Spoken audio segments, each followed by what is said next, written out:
Hello, everyone. How is everybody tonight?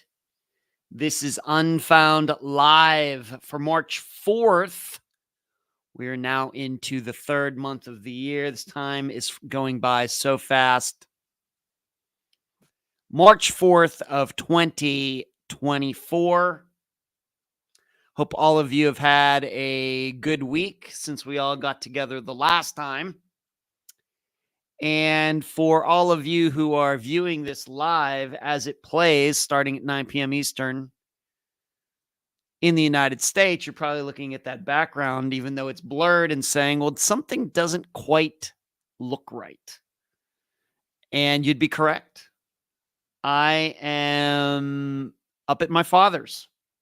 And even though I said that I wouldn't be going up here until March 13th, he had called me on Sunday morning, maybe around 8:30 or something, and he said he wished that I would come up a little earlier than that, even though I'd already made a plane flight arrangements.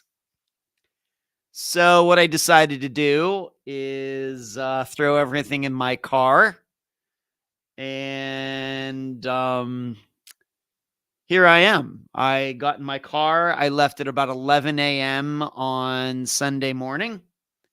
And I got here at about 20 till 3 in the morning. So that would have been Monday morning. I drove straight through and took all I did was stop for gas. That was it. Of course, going to the bathroom when I stopped for gas. And the only really big problem I had was right in Tampa on the Howard Franklin. That's a bridge you should probably be able to go over in about 3 or 4 minutes. It took me 20 minutes to get across it because there was a wreck on it. Other than that, it was pretty clear sailing the whole way. And it's so weird that maybe recently, a couple times I've talked about driving late at night, and we've talked about some disappearances where people were driving places and something happened. And that was surely on my mind as I got up here and got into the late hours until midnight, into 1 in the morning, getting into Virginia and West Virginia, and then getting to 2 in the morning and getting into Pennsylvania. That was certainly all on my mind as I was driving up here on Sunday. And maybe you can even tell you can maybe tell my face is a little red. I got quite a bit of sun, more than I realized. On Sunday driving up here. Most of the drive, it did rain here, some a little here and there, but for the most part, it was pretty nice. And I certainly did get a little sun, more than I would ever get sitting at home in my condo in Florida. So that is what is going on. And I don't know how long I'm going to be up here, but the nice thing about driving up is I can just basically throw anything I want into my car. And so I was able to take more clothes than usual. I was able to take my lights that I use to light my live show and everything. Usually those have to stay at home. I got to take those. Of course, I got to take my microphone stand, a lot of things that I would not be able to take had I flown up here. But like I said, not sure how long I'll be up here. Dad needs to go for a few medical checkups and things. He's doing great. We were out today. He's just his regular self. But when he said that, he called me and said, I wish I'd come up a little earlier. Then, of course, I'm going to do that. So I'll get back into that in a little bit. But hello to all of you. Before we get too far into this, we're already 4 minutes in. I want to remind everybody to give it a thumbs up and like this video tonight. Give it the thumbs up, whether you're watching on Facebook or on YouTube. And I see Cherie, you got the little wrench. You're in blue with the wrench. Man, I haven't seen that in a while, Cherie. Look at you with the you got the wrench ready to beat any trolls over the head with that wrench. If everybody doesn't know, of course, Cherie is an assistant of mine. In fact, you'll be hearing from her next Monday. And she is always the moderator for this live show. And also, if there's any links that I mentioned, I think she, of course, types them in the chat. But once again, give this video a thumbs up, give it a like, whatever you're, wherever you're watching. And if you're listening, please give this podcast a nice review on iTunes or wherever else, because this is a different feed than the podcast that comes out. Of course, it's been coming out every Friday for the last 7.5 years. If you'd like to go one step further, or a couple different ways you can do that. Of course, you can look at the screen there, support Unfound at patreon.com/Unfound podcast. Or you can, if you're on YouTube tonight, you can hit the join button below and contribute that way. Or another way is you can hit the super chat button if you are on YouTube, that little square with a $sign in the middle, if you'd like to also contribute to the work. If you support what we do here, if you like the content, then please consider hitting the super chat button. So, had some plans that I was going to do later this week. But of course, those things, I guess, will have to be put off to a later date. And so I'll be up here for at least a week. Who knows, how long I will be here. But let's see who is in the chat tonight. And then I'll get back to a couple personal things, just things going on with me. And then we will dive into everything that I have lined up. Of course, tonight I'm going to be talking about Maura Murray a little bit. I'm going to be talking about, unfortunately, we've had another death in the Unfound family. Another guest has, unfortunately, very sadly left us. I meant to get to this last week, Jane van Gilder. I'm a little more information there. I certainly mean to get to that. And I want to talk about this woman who wrecked her car into a lake on private property in Texas. I want to talk about the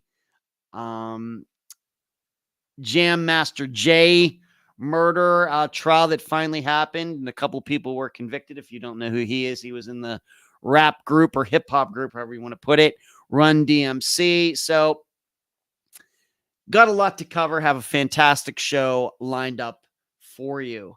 Hello, nephew Charlie. What's going on? Everything good to see you. I'm still waiting for you to change that over to everything 2024. Everything. Of course, only do it if you want. Karen. Lisa has missed a couple weeks. Where you been, Lisa?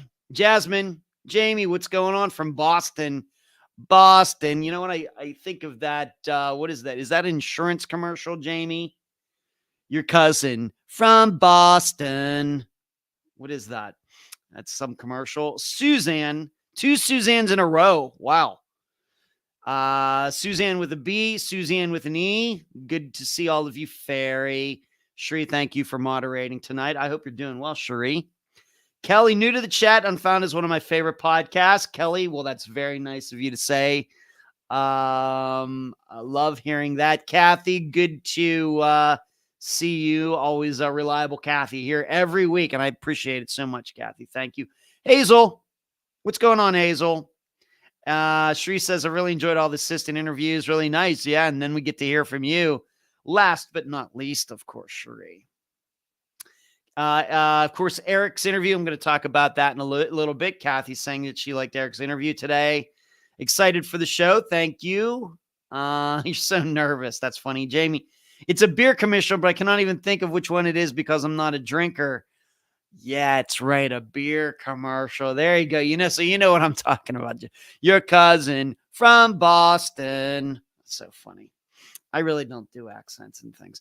Lisa, missed 2 weeks ago because I was buying my daughter a car, which took forever. Yeah, they really try to work you, don't they, Lisa? And I know all about that, having been a car salesman like 30 years ago. And my last week, I had to work until 10 p.m. Central. Wow, you got to talk to your boss about that, Lisa. What kind of car did you end up getting your daughter, Lisa? I think inquiring minds would like to know. And Kathy's looking forward to Cherie. Boston, yes. This movie Rounders. Love that movie. Love it. So I was supposed to play disc golf this past weekend, and I decided not to. Too much to do on Saturday. A lot of unfound work to get done. And good thing I did, given that the next day I decided to, Dad requested that I come up a little early. So here I am. And so good thing I chose to stay at home because that was going to be an all-day tournament. And even so this weekend, I didn't get everything I needed to get done. The think tank got pushed till tomorrow night. And then I didn't get to finish the Patreon blog yet. So I plan on working on that tomorrow. But the disc golf had to take a back seat. And really, I'm not due to play until sometime in April. I'm not playing. I don't have anything scheduled here in the month of March. Trivia. My team went and played on Wednesday night. Very competitive. Packed. Every chair taken. There were 127 people there. There were 30 teams. We came in 6th. Probably could have done a little better. Not sure if we could have come in the top 3. But so it was okay. And then what was really funny was that on Thursday, I went out and played trivia by myself at a new place, a new local bar, restaurant that I've never been to before. And it was nothing but Disney trivia. And just when I thought I knew Disney really well, I found out that I didn't. And oh my gosh, I was so bad. It was funny. I missed so many questions that it was just humorous. So I really got brought back down to earth because I usually do really well when I go play by myself. For just being one guy and then I'm playing against people that 4, 5, 6, 7 people on a team, I usually do pretty well. Not on Thursday. So that was pretty ugly, but I really wasn't even that mad about it. As soon as I saw, even though I was thinking that I knew Disney trivia, I was thinking to myself, well, this is certainly not my strong suit. Disney, so I really wasn't that disgusted. Usually when I lose a trivia, I don't take it so well. I take losing at disc golf much better than I do losing at trivia, but I wasn't even upset on Thursday night. I was like, what are you going to do? What are you going to do? So those are just some things that have gone on. My daughter turned 16 August 1st. So your daughter, I think you've probably told me this before, Lisa. So your daughter and myself have the same birth date. Wow, she must be very special, Lisa. So what did you got her a Jeep Patriot? Okay. I hope you know what you're doing, Lisa, with those used Jeeps. I hope you know what you're doing. It's probably better than buying a lot of other vehicles that are used, probably. But I hope that works out for you. Of course, that's what you want. Of course, it's a bigger vehicle, probably safer and everything. But, when you have those Chrysler products, fingers crossed for you, at least. I'm hoping for the best for you. Hazel is laughing about me getting my butt kicked at Disney trivia. And you know what, Hazel? You're allowed to do that because I was laughing too. She's very special. I had a mechanic check it out, but I hear you. Okay, good. So you got that done. Good. You got it all checked out. Good for you, Lisa. So, let's get into what else do I really don't know any other really stuff going on. I'm up here. For any of you who have not watched the live show before when I've done, of course I did. I was here for 2 weeks back in December. And so I did at least 1 or 2 live shows, I guess, from here, maybe. This is the room. This is like my room when I come to Pennsylvania. It's been my room since my parents moved into this place like 20 years ago. And this is where I've always done my live shows since I started Unfound in 2016. Live shows started somewhere in late 2017. So this is always the room that I'm in. This is just to my left. I guess you're right. You're over here. Or no, over here. I'm so messed up. Over here is like the bed. My bed is right here. There's a TV right there. This door back here, you can't see it's because it's blurred, goes out into the rest of my dad's place. The white on the background, that's a closet, and really it has mostly photo albums in it. So that's this room. Unfortunately, with this room, it's like the worst of both worlds. In the winter, it's the coldest room in the house.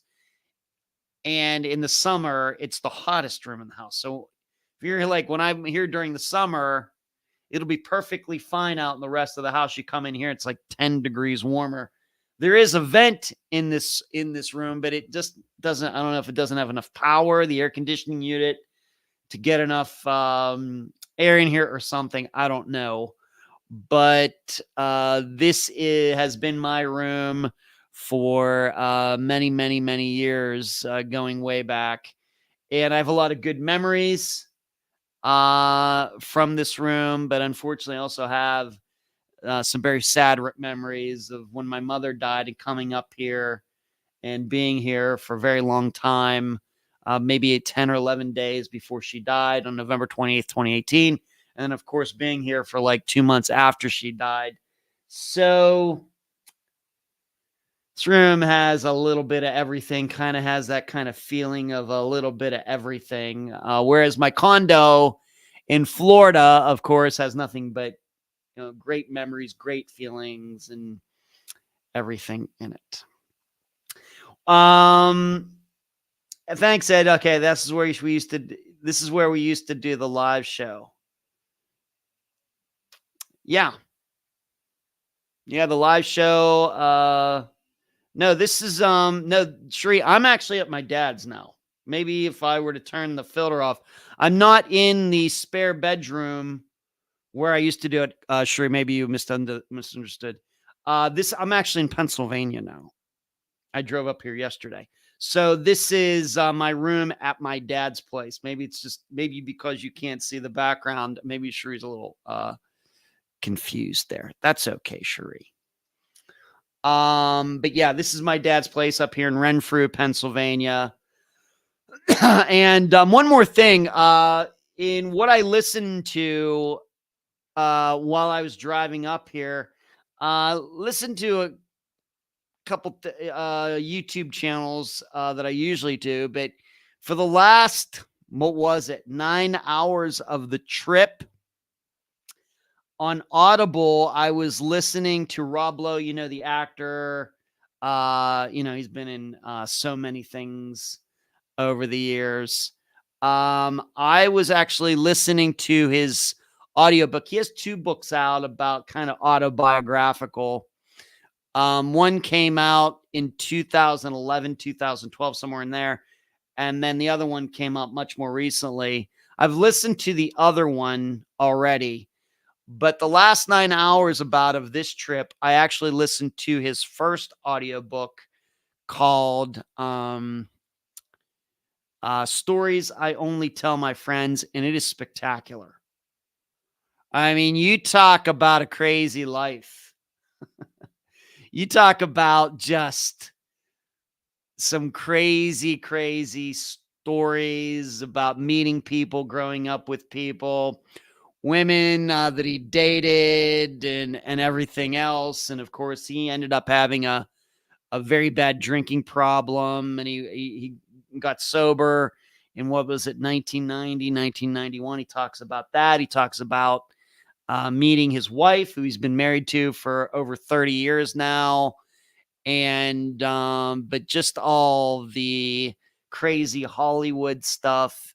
And the reason I actually got onto that was because I've started listening to his podcast where he interviews a lot of his famous friends like Robert Downey Jr., Hilary Swank, Sammy Hagar, of course, solo artist and from Van Halen, John Cryer. He interviews Jennifer Aniston. I mean, all sorts of people. It's a podcast called Literally, and he's been doing it for a while. And so I've caught some of those episodes, like going back and kind of catching up. And then that's what led me to checking out his his second book that he did, that one, and then finding his other one on audible.com and listening to it. I'm glad I did. I would recommend it. If you're going on a trip and you want to listen to,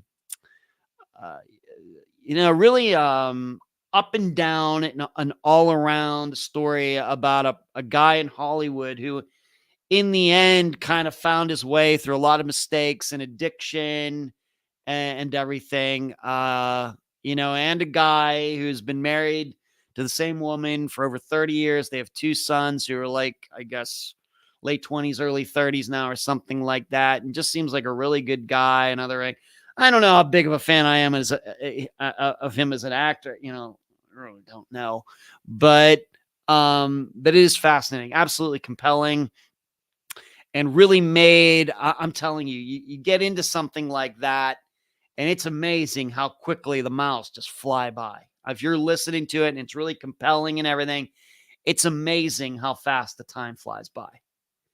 And it really, this time driving up here took 15 hours and 40 minutes. And I'm here to tell you, I don't know where the time went. I just don't know. It was just really a pretty easy drive. So it's just a recommendation to you. If you're looking for something to listen to, whether you can do that at work or you're going on a trip or on a flight, it's a pretty long audio book. I'm still not actually done with it, but it's really good. And, maybe just because I'm a guy, but he does redeem himself in the end because, he does kind of settle down and meets the love of his life, although he almost blew it because of his addiction, because of alcohol and things. He almost blew it.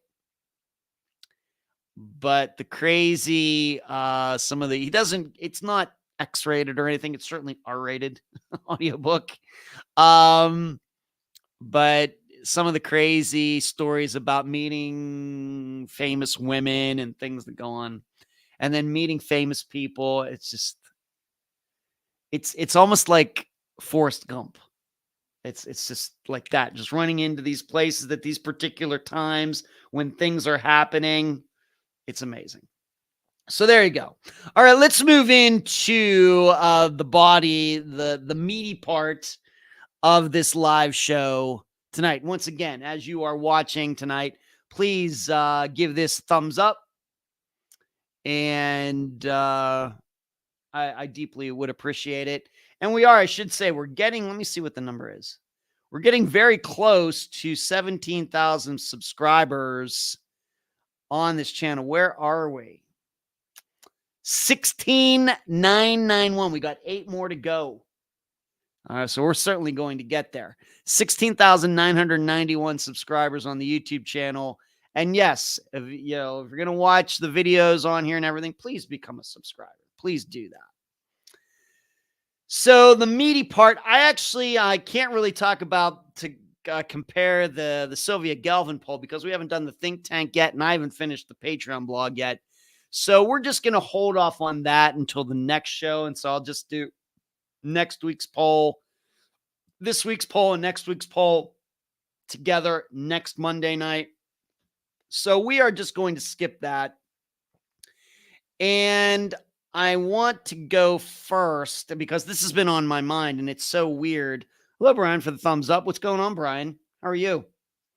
I want to go to this question first because this is actually a topic that has been on my mind. And in fact, I think I might have even mentioned it in the think tank last week, maybe.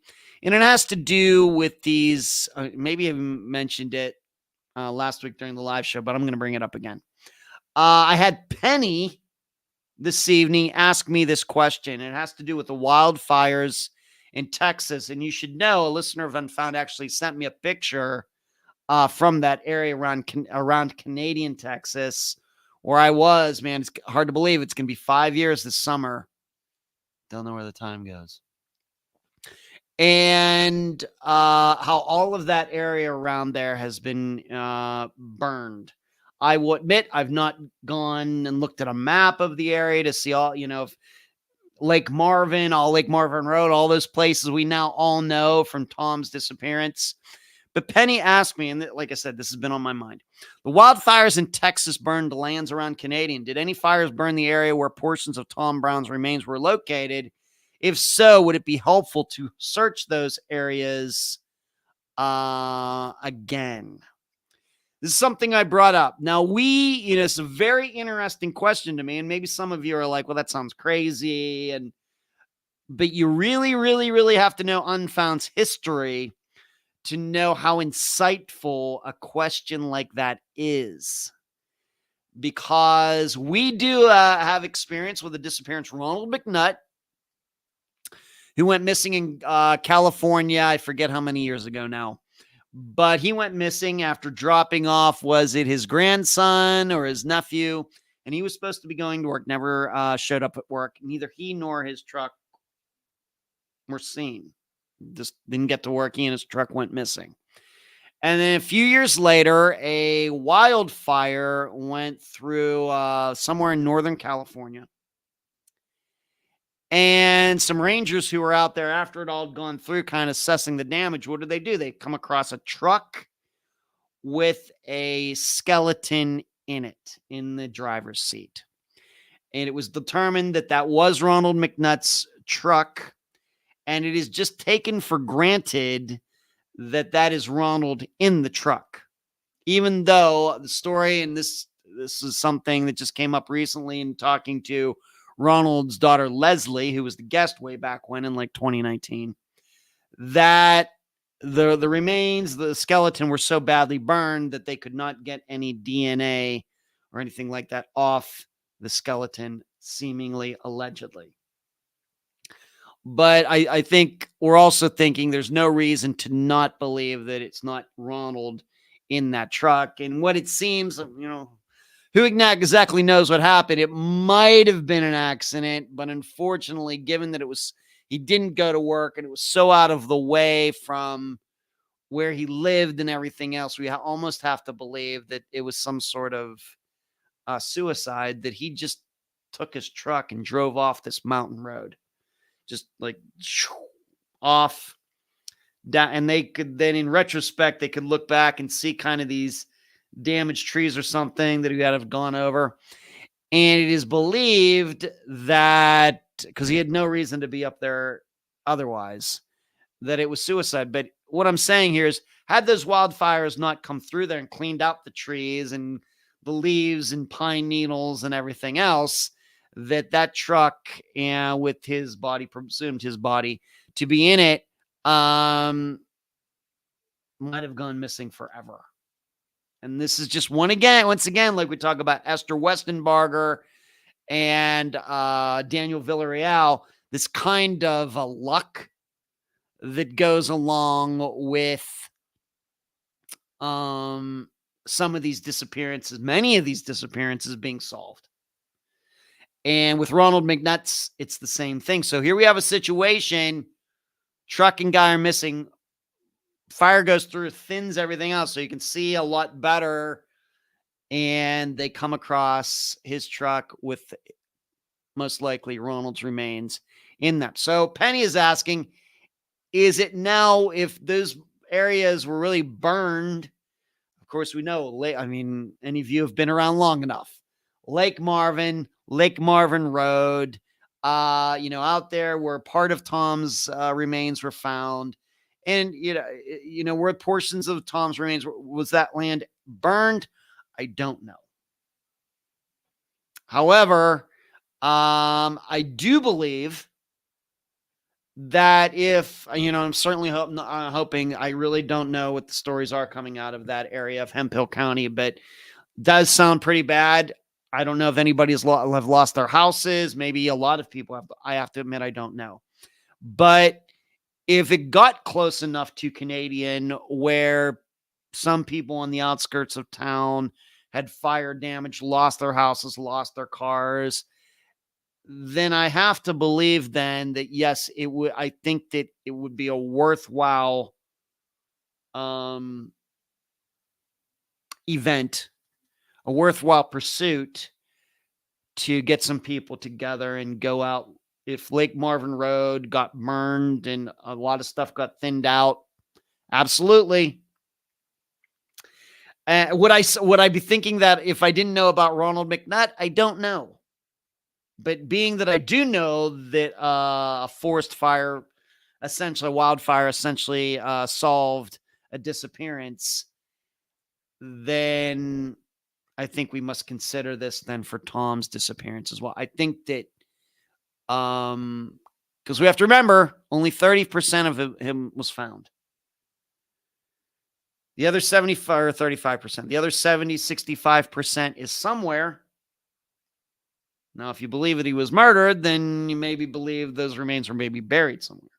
If you believe it was suicide, maybe you're open to the idea that where he actually died, those remains were there, and then some animal took the other remains to where they were found by Pine Gregory in early 2021. All depends, I guess, your opinion on what happened. But if Phil Klein and company want to get into the doing something that I think is objectively good, that everybody can agree on, it would be go out there, and if the fire did burn in that general area, then you got to go search it. You got to go out there and look around and see what pops up. Now, keep in mind, even with Ronald McNutt, of course, they didn't even know he was out there. They didn't know his truck was out there. That truck and the remains in it were not found because somebody was searching out there. Just happened to come upon it. I mean, that's what I'm talking about, luck.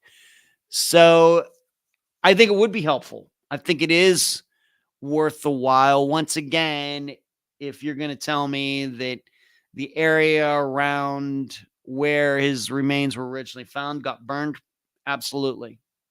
There's not even a doubt in my mind that is a worthwhile pursuit, 100%. So, Penny, there you go. I don't know if you're watching tonight, listening tonight, but that's my answer. Great. It's like you're reading my mind, and it has been on my mind. Like I said, I know that I made that public somewhere. I don't know if it was in the think tank or somewhere else. But being that you specifically asked me that, I wanted to talk about it again. Everything's good, Brian. I'm glad to hear it. Marty, what's going on, Marty? Everybody's saying hi. Marty's very popular. Great radio, great live show. Wild times, Marty. One of fire destroyer remains are still there. Not really, Marty, because as we learned with Ronald McNutt, that didn't happen. We have to remember that when it comes to burning a human body, you need a combination of two things. You need a certain high temperature and you need a certain amount of time. And with a wildfire, you don't get that. Certainly it's lethal. If you, as we've learned many times with firefighters who go out there, and there have been many that have gotten killed in wildfires, the reason they get killed is because those fires are moving so fast that you cannot outrun them. And so they're very hot and they're lethal to anyone who is living, or of course animals as well. But they're certainly hot, but they don't burn long enough. So that's why these remains of firefighters who have been killed out there are found. So if there are remains out there and they're just bones by this time, then I think there's still a very good chance that there's a very good chance that I think that the bones would not be destroyed by the fire, Marty. I think that there's a lot of we just have a lot of evidence once again from when firefighters have been killed in forest fires, to know that the remains are found. So, especially if animal totally scattered. Well, yeah, that's smart, Ronnie. But like I said, now that the fire would clear out like the brush and the leaves and burn down trees and everything else, the fire is going to do a lot more damage to that stuff than it is going to be to any sort of bones. And so then I think I just think that's I think it's a very worthwhile pursuit. But once again, though, I would have to see a map of where the fires were. Fires are awful, but lucky to find vehicle with remains in it. Tell me about it, Hazel. Shree says you definitely texted that to me. All right, so maybe that's what I was thinking, Shree. I knew that wasn't just something that was bebopping around in my mind. I knew I had talked to somebody or a group of people about it. So there you go, Shree. Thank you. When I joined, yeah, only Ronald McNutt's skull was found. Definitely something to look into because I lean towards suicide in that Cape more. Yeah, as many people do, and a lot of people do not. And only Ronald McNutt's skull was found. Huh.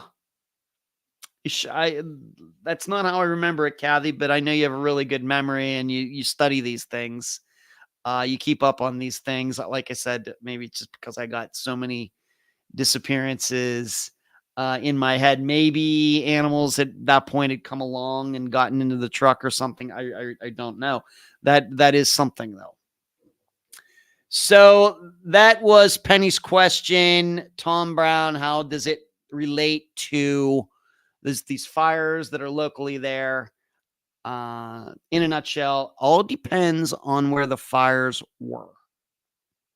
If they came nowhere near Lake Marvin Road or Lake Marvin, then I don't know. But if they did, then certainly it's absolutely about time to maybe start doing another search. All right, moving on to something that I meant to get. In fact, the next two topics are going to be, well, maybe I'll go to this next because this is very sad news. Unfound has lost another guest. And her name is Maryann Chapman. She is the mother of Angie Yarnell, a woman who went missing. Still, one of the more unique disappearances, or the everything combined disappearances that we've featured on Unfound. It was unique at the time, and all these disappearances later, it's still kind of unique in that Angie Yarnell went missing. And I can't remember if her husband took a plea or there was a trial, but he actually went to jail for 4 years for her disappearance. And then is now out as a free man, has been out for a long time, but Angie Yarnell is still missing. And the story that the husband told was that they were at home and she fell off a deck that they had on the back of their house or something like that, hit her head and died.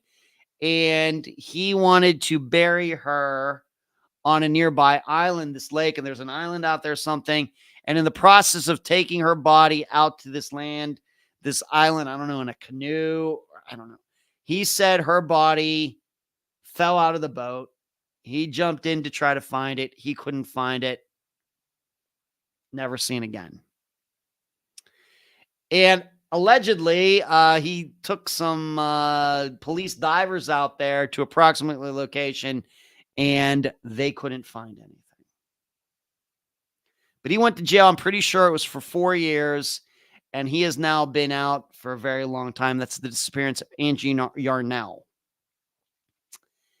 And Maryann Chapman was the guest. And in fact, when she appeared on Unfound back in 2019, of course, her husband, I think, was still alive as well. Well, he died since 2019.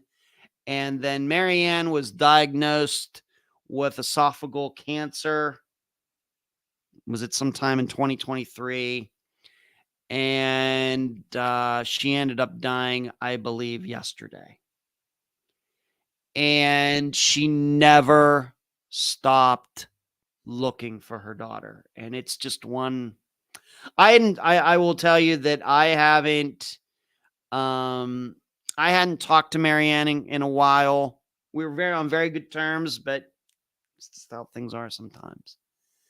But I think that she thought very highly of me, thought very highly of Unfound. I think that she was very pleased with how the episode came out back, like I said, I think it was 2019. But the thing I will always remember about Maryann and people who knew her personally and locally in the area of Missouri is that she would just go out by herself looking for her daughter. She didn't even know where to go looking or anything, but she would just go out, park her car, some woods around where Angie lived with her husband, and she would go out into the woods by herself with like a shovel.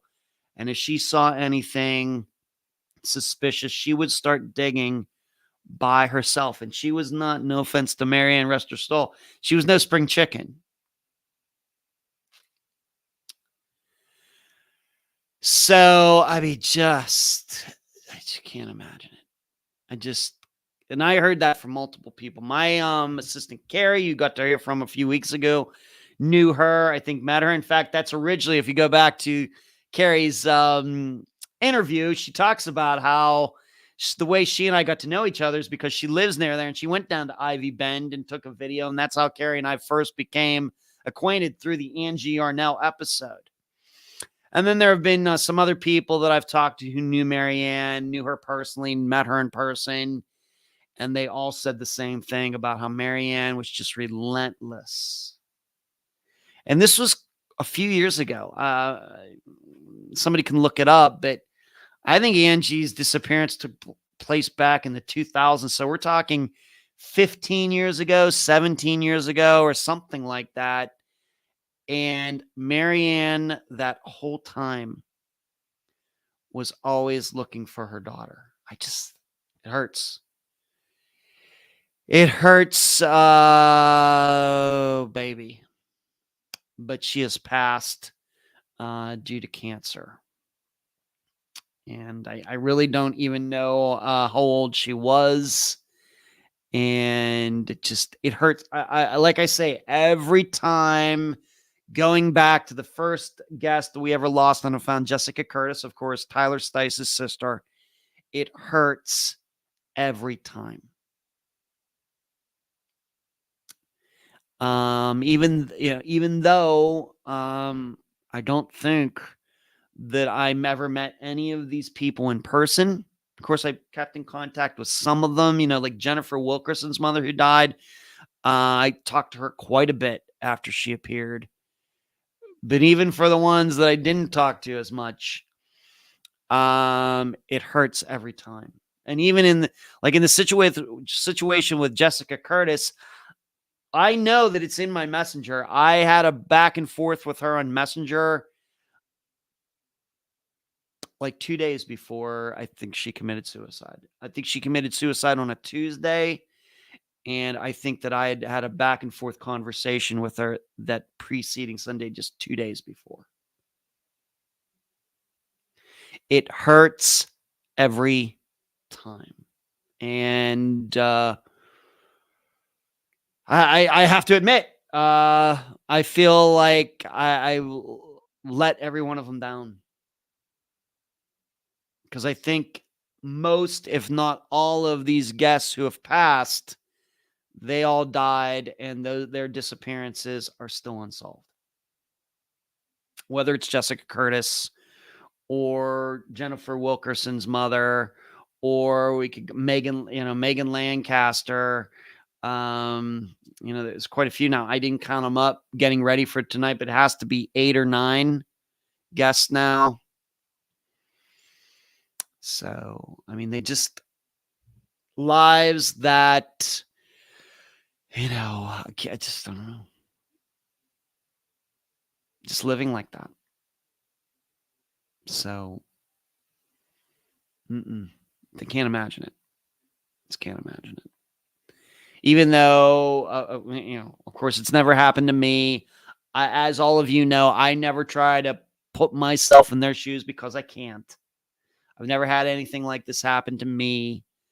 But people living decades, and and I'm guessing that at some point, when the disappearance happened, especially, if we're looking at a disappearance like, let me look at, like Kimberly Norwood, which happened way back, 1990s, 1980s.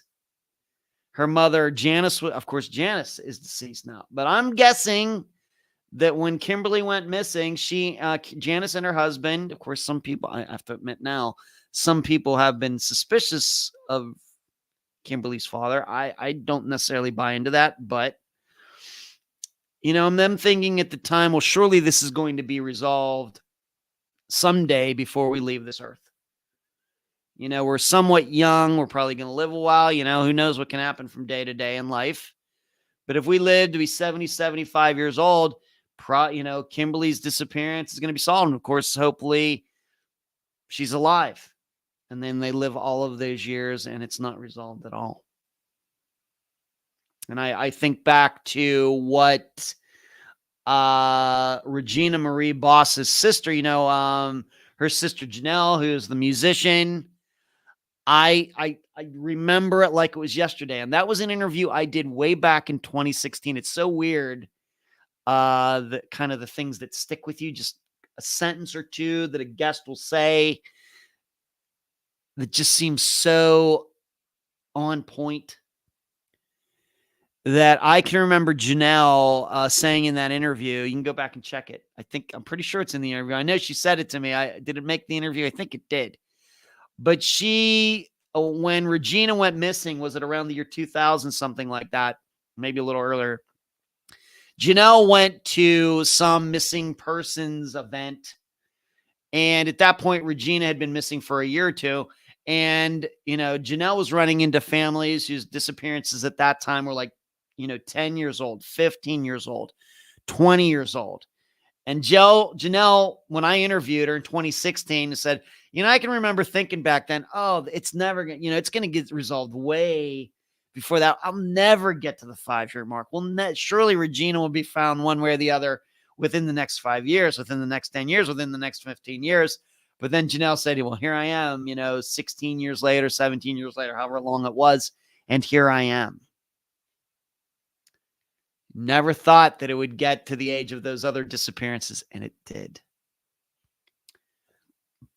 It's weird that it's just so on point. So on point, and that is something that sticks with me now for all of these. I'm sure we go back and look at a lot of these disappearances that are 20, 30, 40 years old. I'm sure that's what all those people said. We'll never get to 10 years old, 20 years old, 30, and then there we are. So bringing this back around to Maryann, I mean, then you add in like the slap in the face that Angie's husband goes to jail for a few years, gets out.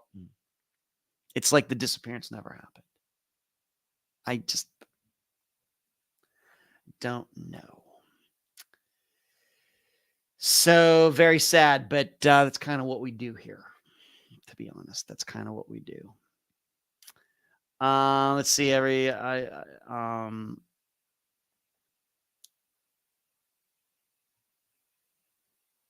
Kathy says, I listened to Ronald McNutt's maybe a year ago. Okay. They were all around Lake Marvin just joining. Hey, Thunderbird, what's going on? Were the fires were all around? Is that what you're saying? Thunderbird, are you saying the fires were all around? I just want to make sure I get the pronoun correct. They were all around Lake Marvin. Do you mean the fires? If so, then that kind of goes back to what I was saying. I think it deserves research. Thunderbird lives in the Panhandle. Hello to you. Rest in peace, Maryann. Yeah, sad with him. It is sad. Rest in peace, Maryann. Brian says, very sad about Angie's mom, Kathy. Oh, that's right, Hazel said. I recall you saying about Maryann going out looking all the time just a few weeks ago. Yep. But did I say it just a few weeks ago? I'm glad somebody remembers that. Yeah, it's the first thing that comes to mind when I think of Maryann Chapman. First thing. Yeah. Relentless to the end, heartbreaking. It is, Marty. Stephanie says you didn't let them down. You do all you can. Thank you, Stephanie. Gathy Ed, you should not feel bad. Many people, man, I know. They're never found. Hazel saying about the same thing. Thank you, Hazel. Thank you, Brian. I appreciate it. But I'm not saying this just because I have to or whatever. I'm feeling it. I do. Every time it hurts. Every time. Thank you, Brian. Hazel, Kathy, I can't imagine losing a child. We are exactly 50% on the likes. Yeah, keep pumping that, Shuri. Thank you. Yeah, we got a thumbs up, please. Yes, the fires. Okay, thank you. Thank you for clarifying, Thunderbird. I appreciate it. So they were around Lake Marvin. Then I got to say I'm on the side of, yeah, you got to go search it again. Got to do it. I'm not saying it has to be done tomorrow, but you might want to go out there before it, gets hot. Gets up to 100 degrees in that part of Texas. That's what I'm saying. Yeah, thumbs up. According to Tom Brown, don't believe it committed more evidence of crooked law enforcement. Okay, Suzanne, that's fine. All right. So, Maryann, wherever you are, I can promise you that we're never going to forget about Angie. We're not going to allow that to happen. And, of course, none of us really believe that what happened. We don't believe her husband. Unfortunately, there's still just not a lot of leads in that disappearance. And that guy's just not talking. He's done his time. So let's move on to this where I was going to go before. I want to talk a little bit about Maura Murray. And I don't know how many of you have been listening now to the podcast Julie is doing by herself. I think there's maybe 5 episodes out now, something like that. And I will admit, I haven't listened to every episode, but there is a listener out there. His name is Peter, who, this is so good. He was listening to the 4th episode and he caught something. And what's so interesting about it is that after he caught that, I went to Web Sleuth. I just did a Google on it and everything else.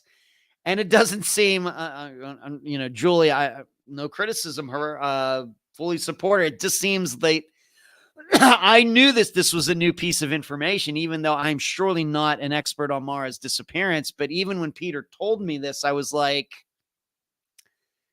I don't think that came up when I talked to Julie, and I checked all of my notes. It didn't. In fact, I even emailed her about it, and she admitted that it was fairly new information that we did not talk about when I interviewed her. When was it? Last year. And in the 4th episode, and it's really good on Peter because he seems to have caught it, and nobody else seemed to have caught it because nobody else is talking about it. But it's right there for everybody to hear. And this is what I mean when it comes to podcasts and everything else. Are people really listening? Are they really, really, really listening? Or do a lot of people just have it on? But I can tell you, surely Peter is a listener because there's something that came out and it had to do with a picture that was found in Maura's dorm after she went missing. And this was really something, this is one of those things. Everybody has talked about it up, down, and all around sideways. But this is fairly recently new piece of information. And the story is this. Once again, I'm not telling you what to think about this. But of course, I'm just giving you the facts. But I know that it's obviously going to make you go home. Like that song from, what was it, late 80s, early 90s. Things that make you go, There was a picture found of Maura with a guy who was not her boyfriend. We know that her boyfriend was off somewhere else. Was he still at the Naval Academy or wherever he was? He certainly was not at UMass. Well, there was a picture of her with a guy who was still, I think, at the Naval Academy, or he was in the military or something like that. Once again, I would urge you, of course, urge you to listen to all of Julie's episodes with her new podcast. But if you just want to go to that one just to see what I'm talking about, then go back to the beginning, I guess you can do that. Hopefully Julie won't be mad at me for saying that. But so they had this picture of her with this other guy. And it turns out that although I don't think they could put necessarily a date on the picture as to when it was taken, this guy was actually asked at some point, not recently, but way back then, if he had ever gone and visited Maura at UMass at any time. He said no. However, this picture says otherwise, and I've not seen the picture, but I believe Julie when she says that it's undoubtedly taken at UMass Maura with this guy. But the guy says he was never there. And I'm not speaking out of school. This is right in the episode, all for the public to hear. That recently, when she confronted this guy about it, once again, all these years later, I guess over the years, they had a perfectly cordial conversation. As soon as she brought that up, allegedly, now he's not responding to any of her messages. You can, once again, go hear it for yourself. I urge you. I'm not saying you shouldn't trust me. You should. But to hear it for yourself, hear it in Julie's words. She's the one that's experiencing it. I'm just passing along the information. But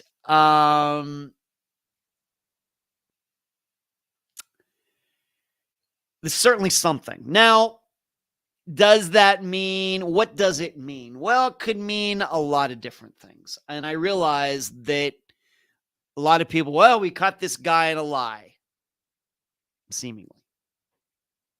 Now, we could look at it a lot of different ways. Very well could have been that he forgot. Our memories are not perfect. We don't remember we don't know what the conditions were, that he was there. Maybe he was just passing through, or something. We just don't know. I don't know where he's from. I don't think that she mentions his name, although his name may be out there.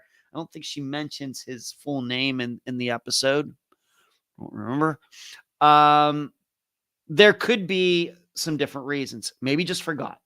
Maybe he didn't actually go visit her, but maybe he was just going through the area. So, yes, he stopped the campus. Yes, in general, he visited her. But when we think about visiting something, we mean about going for the express purpose of meeting somebody. Like me coming up here, I'm visiting my dad. I came up here, on purpose. In contrast to if I were up in New York and I was driving back through Pennsylvania to go back to Florida, then I stop in to see my dad. Yes, I'm visiting him in general, but just because it's along the way. It very well could be that he did remember and he lied, maybe because we have to think of the idea. Could it be that he had a girlfriend at the time who became his wife, and here in 2023 or 2024, he doesn't want her to now know that he had gone to see Maura at UMass, maybe under the pretenses of something else. Could be. And it very well may be been the greatest husband or boyfriend, whoever, since that time. But maybe in a moment of weakness. And I will tell you, just in generally, given my experience with, just got to say, I've known a lot of women who, although they ended up getting engaged and getting married, and some of them stayed married, some of them got divorced. I've known a lot of women in my life who were juggling 2 or 3 guys before marrying one of them. And we're juggling 2 or 3 guys within like a month of getting engaged to one of them. Not unusual in my experience on this planet.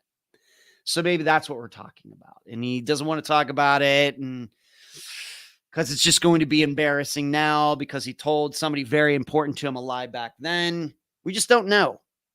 It doesn't automatically have to be, well, he's lying because he did something tomorrow. He's lying because he knows what happened tomorrow.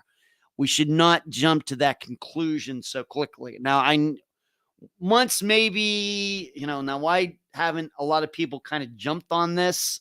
Not sure. Like I said, it's that difference between hearing and actually listening. So,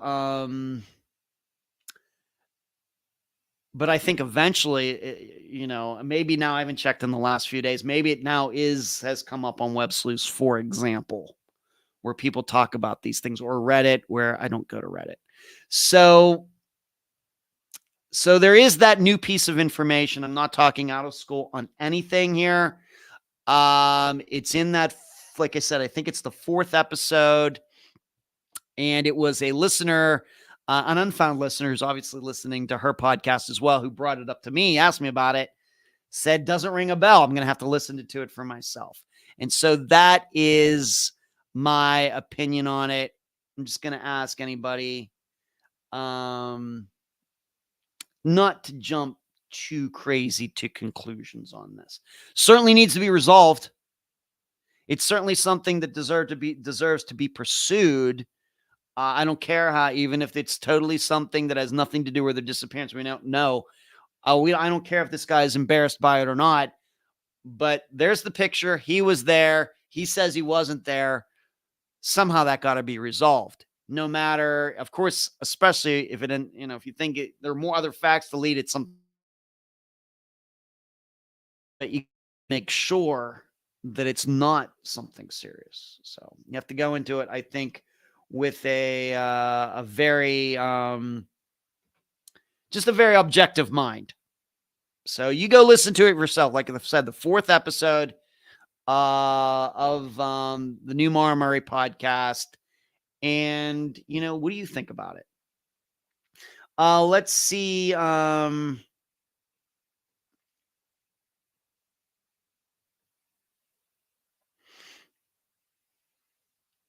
see what everybody's saying here. Billy was in Texas when Maura went missing, Kathy says. Yeah, it's not Billy. It's somebody else. This guy that's in the picture with her is not Billy. It's somebody else. I'm so far behind in episodes. Too much going on in life right now. I used to listen on Thursdays always. Maybe tomorrow I can binge listen. Okay, Thunderbird. Very interesting about the pic. Hazel says does make you go Brian, pictures don't lie if they're genuine. I don't believe there's any photoshopping or anything going on here, Brian. I don't think so. I don't. Julie would surely not bring it up if she thought it wasn't genuine. I know a lot about Murray's disappearance, and I've never heard about it. Me either, Kathy. That's why it was such a big thing that Peter said, "Hey, man, Ed, have you ever heard this before?" And I was like, I have not heard that before. And certainly wished that's information that had been broken on Unfound last year. Why would he lie if evidence proves otherwise? Well, we just don't know, Brian. I don't know him. I don't know what was going on in his life at the time. I don't know what kind of life he's led since. Julie, Julie is Maura's older sister who's hosting this podcast. MT says Julie's podcast is great. I caught the info about the picture and the person lying about it. I just think it's interesting. Rockford. Hello, Rockford. What's going on tonight? And hello to MT. Hello, MT. My theory on why he lied is that he visited her when he was involved with someone else. That's, I guess that's just how us guys think, isn't it, Rockford? Maybe the women out there think that way too. Maybe admitting to a link with Maura might lead to questions that we've been uncomfortable. Might be. I remember this picture. I can't remember if it was her TikTok or not, but I remember it. Okay, Cherie. Marty says that's so weird, Kathy. Everything Julie is one of Maura's sisters, right? Remember the alcohol she had in her car? Maybe she was for him too. I'm not sure what you meant by that. Everything. I agree, Rockford. He doesn't want to be linked. Where was he at the night Maura went missing? I don't know if that's been established, Brian. I don't know. All I can tell you is this: if you and I'll admit I can read Julie's. I emailed her and I got back to her, and then I followed up with a couple questions. She would not mind because she really doesn't say much, to be honest. No, once again, if you're listening, Julie, I realize that you can't say much. I am not complaining.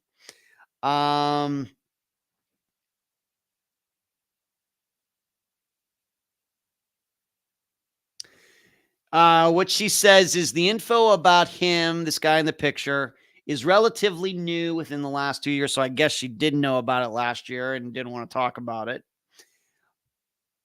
But brand new to the public. She says I can't share as much as I've provided it to the investigators, but it's certainly odd. So it sounds like they're looking into it, but as she said, this is information that at least privately, not in the public, but privately, investigators and I guess or Maura's family have known about it for the last 2 years. So maybe they've looked into it and it's just gone nowhere. I don't know. So that is the Maura Murray information. I think that I've done my best to try to explain it.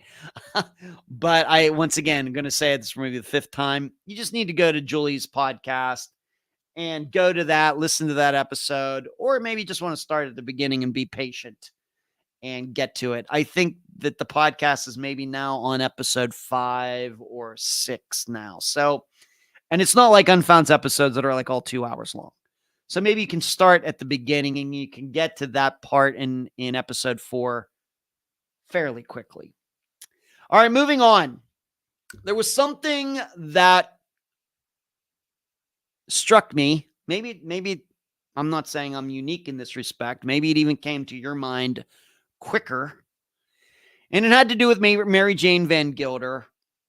And of course, we know now, of course, that she went off, started a new life, died in 1990 of cancer. Right before she died, she told one of her grandchildren that she had a horrible secret and she just didn't want anybody to ever find out about it. Well, now we all do know about it. Science, I guess, finally caught up with Mary Jane. But there was something that finally kind of hit me because when this all went down a few Mondays ago, maybe a month ago now, man, maybe 3 weeks ago, 4 weeks ago, there was the question, did the new man in her life, her supervisor at that manufacturing plant, did he know that she was already married and had kids? And I have to admit, at the time that I put forth the idea, I think it's very possible that he didn't. She might have just acted like a single woman there. And when they were done and the guy asked her, hey, do you want to, I'm going back to Arkansas. Would you like to come with me? Maybe start, a life together.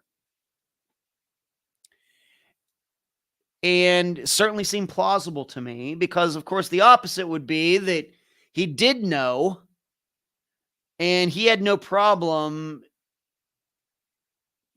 committing to a woman who would leave her husband and her children to be with this new guy. Now, leaving maybe a husband like Mary Jane's, maybe not surprising. We've heard stories about him. Maybe he wasn't the nicest guy in town. But leaving her children, it is certainly shocking. But as I've continued to say for a long, long time, parents are leaving their children all the time. So it's not as shocking as we think. I think what we're maybe saying is it just seems shocking in 1945. In the 21st century, maybe a degrading of the culture. I don't know, however you want to put it. It just seems like maybe that type of thing happens more now, or maybe our perception of the 1940s is totally off. Maybe it was happening a lot back then too. But something that would lead me to believe that the guy did know is because I was just, once again, it's weird how these things just pop into my head. I was thinking, well, she and the new guy were married. So they had to get a marriage certificate. So what name exactly did she put on that marriage certificate? You remember, she's missing all this time, everybody trying to track her down. Did she go down there and actually put Mary Jane van Gilder on her marriage certificate, being that she was already married, which means she would not be allowed to marry again? She couldn't have done that. I don't think that she would have so successfully disappeared if she went to Arkansas. They went to get married, and she used her name, Mary Jane van Gilder. I also was thinking, and we have to remember, she continued to use her real first name her whole life. Remember that. She didn't change her name to Jennifer. She kept Mary Jane her whole life. All it changed was her last name. So I got thinking about that. I was like, well, I wonder what exactly went on there, because it's been marketed. It's been said that Mary Jane and this guy were married. Well, how did they get married? What kind of document did she use? Because I didn't think that came up during the presentation that Adam Turner did, and it was a spectacular one. And I'm not saying he forgot anything. I just didn't know. So I will just tell you that I will just read. Once again, I don't think that Adam would mind me reading this. Here's the email that I sent to Adam on February 25th. So just last Sunday. Adam, something that came to mind today. Was it established what name Mary Jane used when she got married the second time? She surely didn't use the last name Van Gilder, did she? Would she not have had to show some ID to get married? That's what I sent to Adam. And he responded actually the same day, that evening. And he said, I've not been able to find a marriage license.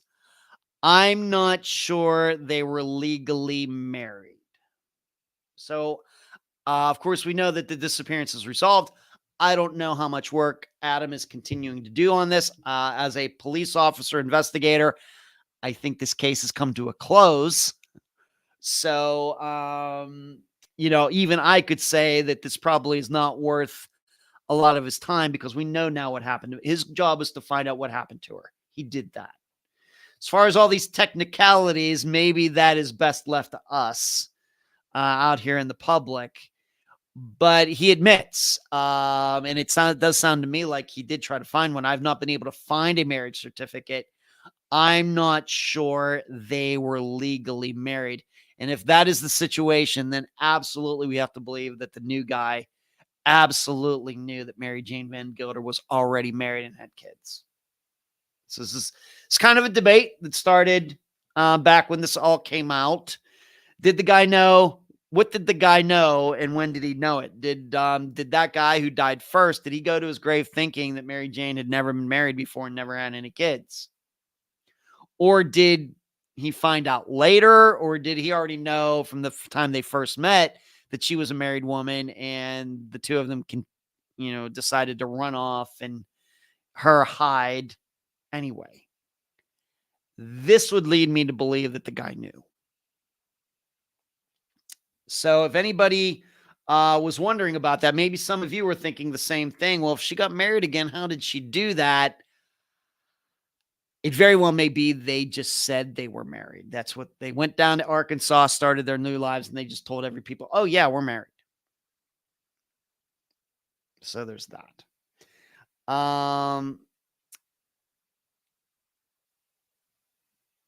Marty going back. Where was he the night? I don't know, Brian. Marty, there was enough alcohol in Maura's car for two. Maybe she was driving to meet him. Could be. I mean, that's been postulated, theorized, conjectured, Marty. Maura seemed conflicted when she went missing. She had a lot of alcohol in the car. She did. Rockford, girlfriend-wife theory similar to Guimond's case, where certain podcasts interviewed a guy who claims he stayed at a stranger's apartment after being chased. But yeah. Yep. That is true in that podcast from a couple years ago, Rockford. It sure did raise that up, and I don't know what ever happened to that podcast and that host. True, as long as law enforcement again doesn't stop them from searching. Oh, I mean, going back to Tom Brown, maybe Suzanne. Once again, depends on what you believe on that, Suzanne, but certainly that's a story that was out there from going back to 2016, 2017. What's the new podcast called? That's a good question, Karen. I don't have it written in my notes, but maybe somebody else in the chat can tell you what the new Maura Murray podcast. It's not called the Maura Murray podcast. That was already taken. It's called something else. And maybe somebody else has already put it in the comments, Carrie. Marty, I agree, Kathy, but I still think Mara's disappearance is far simpler than it's portrayed. I believe that too. Rockford. Picture guy also can't be the track coach who some authors, yeah, we know you're talking about, Rockford, speculated might have been following with her in a second car. Yeah.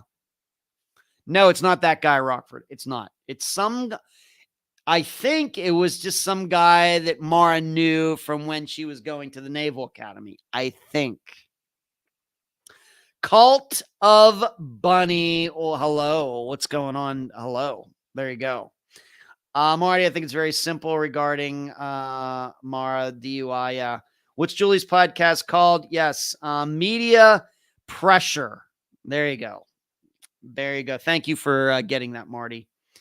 Please give the channel a thumbs up. Yeah, everybody, once again, as we were working 45 minutes ago, please give this a thumbs up. Hazel, maybe MJ used her maiden name. I guess she would have to. True, she could have, but no. Once again, we realized that back then maybe things were a little more loosey-goosey when it came to ID and everything. So it very well may be they did get married and she just gave some name and who the clerk was or whoever just accepted it. These days, of course, you need your ID, your passport, and everything else. So I guess it's possible, Hazel. Yeah. Yeah, on her headstone was Mary Jane Sebren with her correct birth date. Yeah, it was. I know that. I know that, Kathy. The question is, what name did she use if they actually got married? What name did she use? That's a tough pill to swallow if you found out later in life.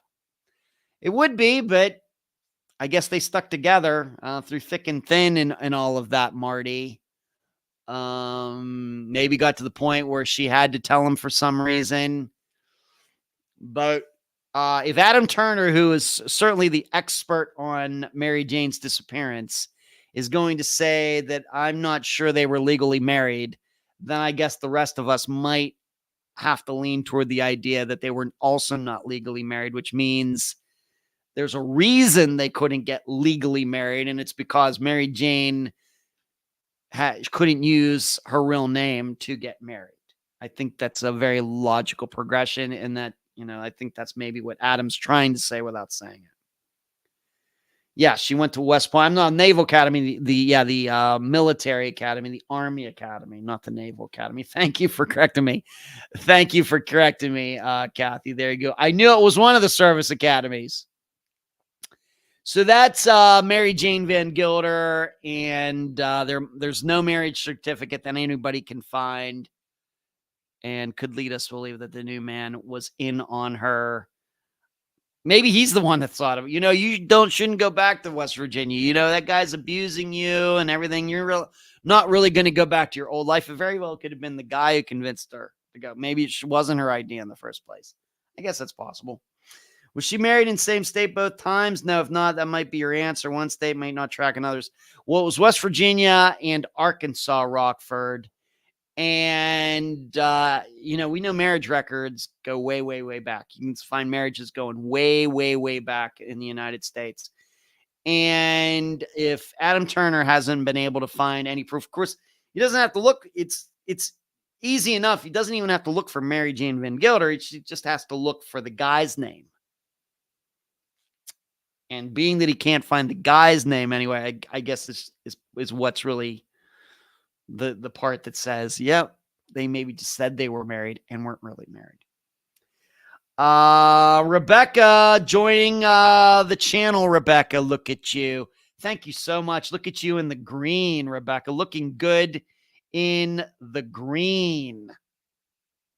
Looking good. Yep, good point. Okay, thank you. Could be. David asked me, do I think that the Maura Murray case will be resolved? I think it will, David. You have to remember something, though.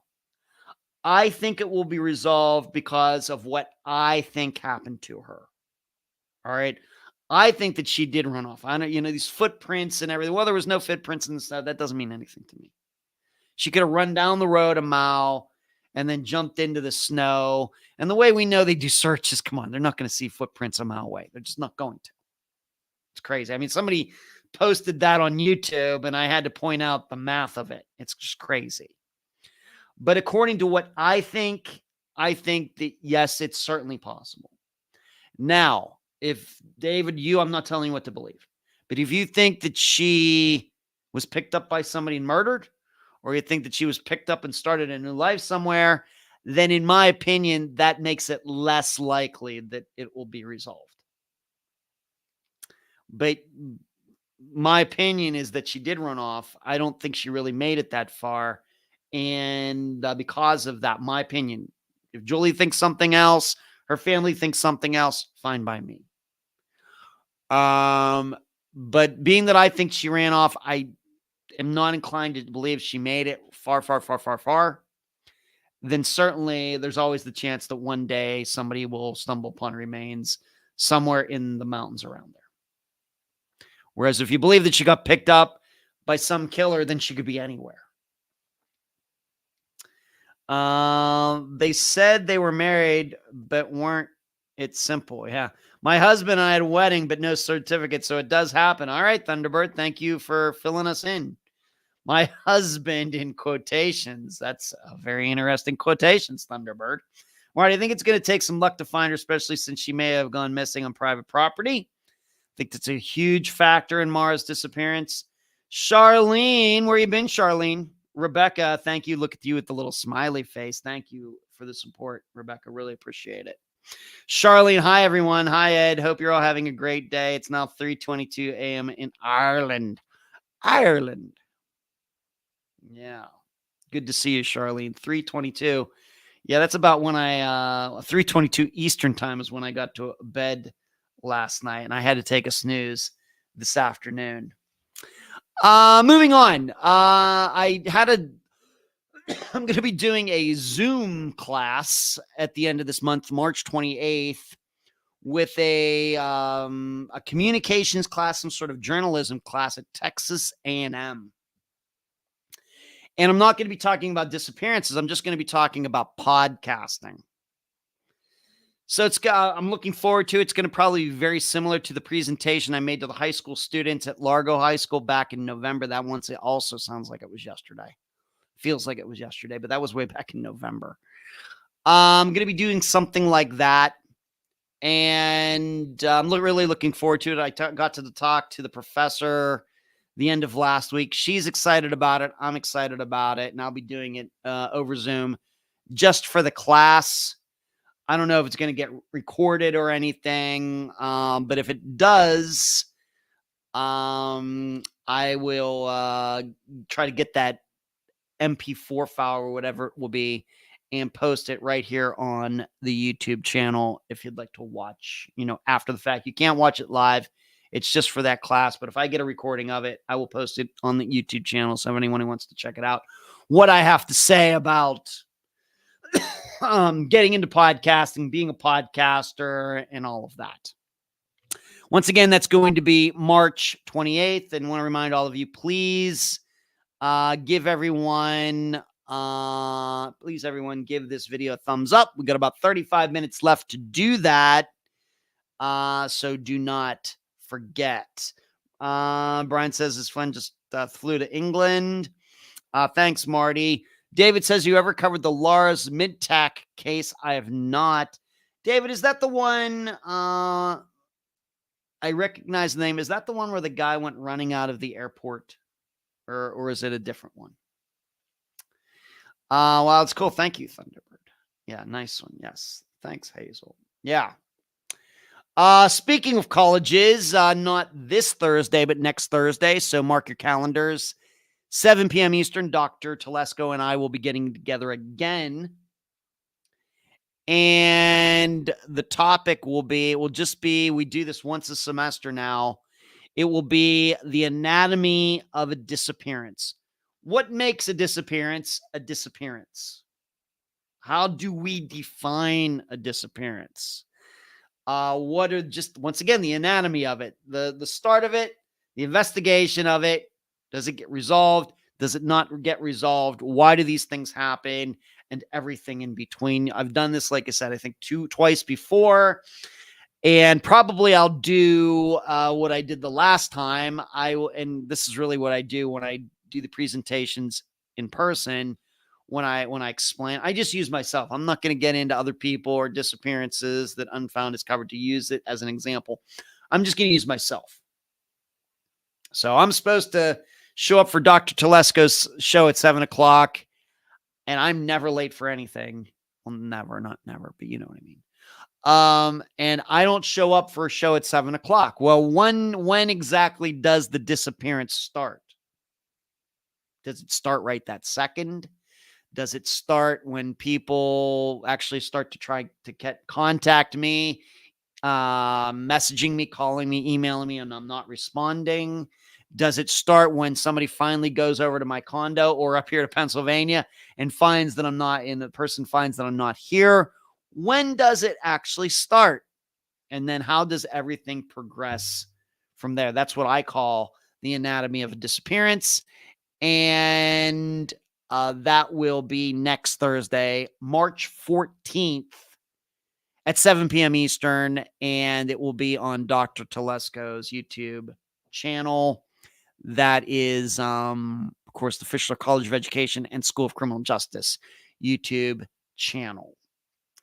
Another something very interesting, although it's one of those things, I don't mean to turn people off to things, but sometimes I do.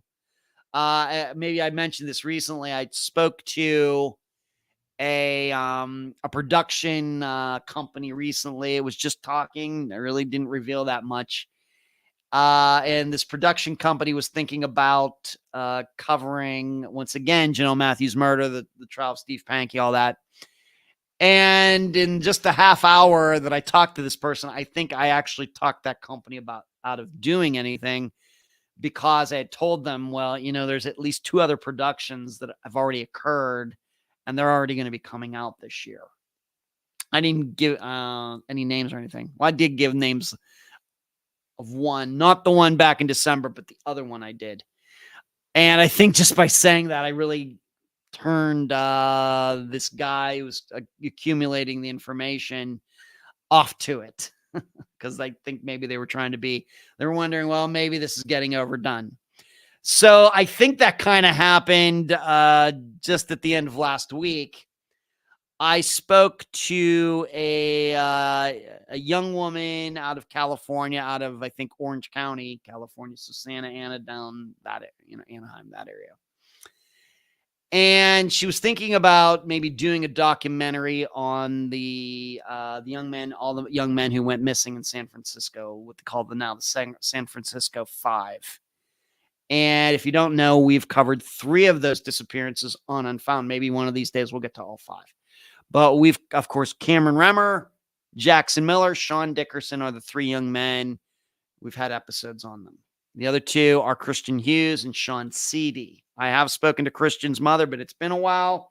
Still have not interviewed her. And as many times I've tried to reach out to Sean Seedy's family, they've never responded. So if I'm going to get to 5, that will probably be the one that will be the problem. But in talking to this filmmaker, the more we talked about it, I think that maybe she got turned off by it. Maybe because and this came up. I don't know if in all 3 of those, the coverage of those disappearances, but maybe at least one of them, that how the media, at least in San Francisco and maybe some of the true crime media too that has come along since, has always lumped these 5 disappearances together. And I think just in covering 3 of them, I think we've shown that the odds of them all being connected is somewhat unlikely. Not impossible, somewhat unlikely.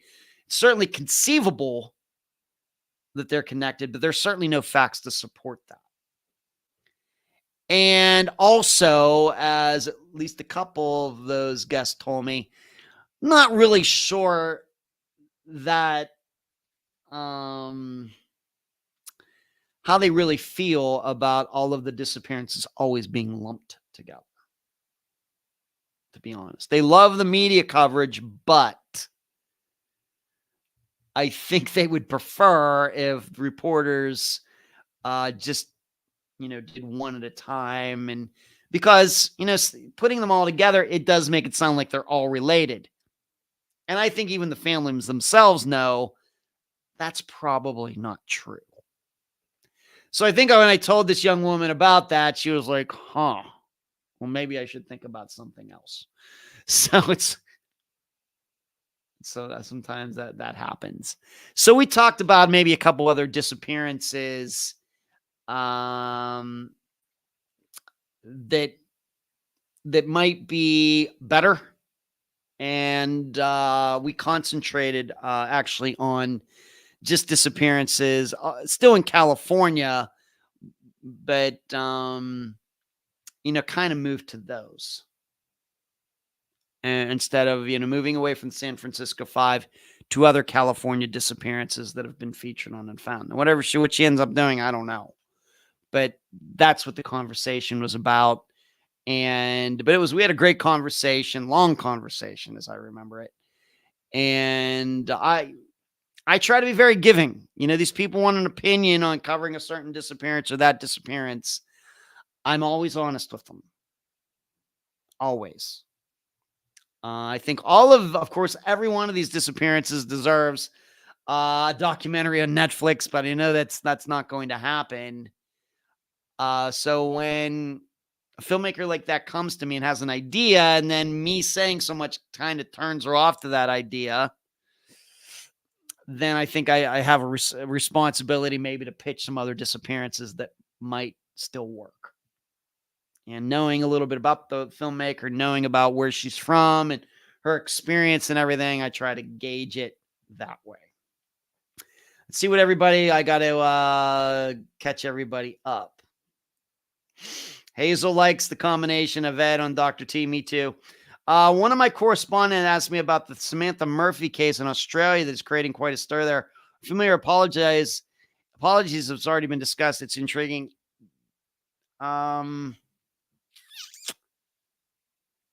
Obviously, Hazel knows about it, Rockford. The name's familiar. That's about it. Hazel, Sam Murphy case is nuts. True vanished into the thin air. Was very recently, it's been released where she was tracked to. Maybe startled due to spike on watch. Poof, gone. Ed, I hope. Brian says, I hope the Leah Peoples disappearance in New Mexico gets solved. Yeah. I don't know about that one, Brian. Certainly, I could believe that, unfortunately, addiction plays a huge role, I think, in that disappearance. And it certainly seems that Leah just got in with the wrong crowd when she went to New Mexico. My perception. I got to look up Sam Murphy case. Marty says, Rockford, yes, Hazel. I was all ready with my bucket of cold water on the foul play idea, given that she was running on a very hot day. But the watch phone activity at least gives me pause. I'm going to have to look it up. Names are familiar, but that is about it. We got about 25 minutes left. Of course, team episode number 3 came out today. Assistant Eric. We might call him the intellectual of the group with his impressive doctorate. I have a lowly bachelor's degree. And it's so weird, as Eric and I have figured out, that when I was a senior at Grove City, he was a freshman. So we were right there on the same campus. It's not that big of a school. the odds of us passing several times during the course of that year are very, very good. And little did we know that I guess it would be what, 25 years, roughly 20, about 24 years later, that we'd be on this thing called doing a podcast together that didn't even exist in 1993. The internet was barely even a thing at the time. It's so wild. It would be weird to kind of like go back in time, or if you believe in hypnotism, or, go back to that time and put myself back in 1993, going to doing whatever I was doing as a senior at Grove City, and then being able to trace my steps and knowing, oh, there's Eric right there. And man, all those years later, that would be pretty cool. We didn't live in the same building. By that time, I was in Memorial. In fact, it's a building that's not even there anymore. And all of the freshmen all stay in the same dorm. So there's not even any chance that we were in the same building together. Although all freshmen to seniors, there were 2 different cafeterias on the campus at Grove City. So there's a very good chance that we at least ate near each other many times. So crazy.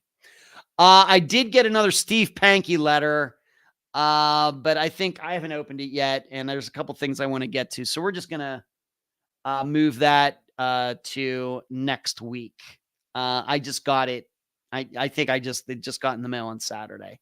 So I don't feel too bad in putting that off for a week. And that, of course, will give me a chance to look at it and see what I can say and what I can't say. All right, let's go to Jam Master Jay. How many of you know Run DMC? A big fan of Run DMC back in the day in the 1980s. I am the king of rock. There is none higher. All sucker MCs should all retire. You know that? But he was one of the 3 guys that made up Run DMC. And he was murdered on October 30th of 2002. He was fatally shot in his own recording studio in Queens. And it took all this time to bring the killers to justice. Over 20 years. And this is despite seemingly everybody knowing who did it. So I'm just going to read this to you. On Wednesday, October 30th, 2002, at 7:30 p.m., and his real last name was Mizell, M-I-Z-E-L-L. So Mizell was fatally shot in New York City in his recording studio on Merrick Boulevard in Jamaica, Queens. Another person in the room, 25-year-old Uriel Rincon, was shot in the ankle and survived. So there was another person who survived this and saw the shooters. Following Mizell's death, several artists expressed their grief for the loss in the hip-hop community and remembered him for his influence on the music and the genre. Mizell was buried at Ferncliff Cemetery Mausoleum in Hartsdale, New York.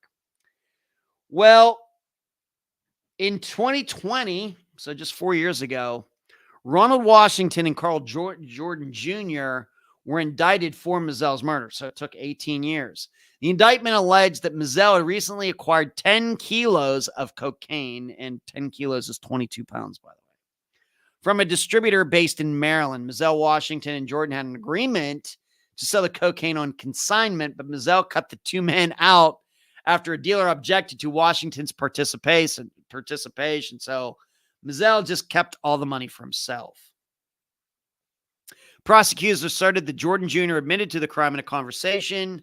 Washington had been considered a suspect very, very early in the investigation. Jordan had been charged in 2003 with attempted murder after the shooting Mizell's nephew, Rodney Jones, in the leg.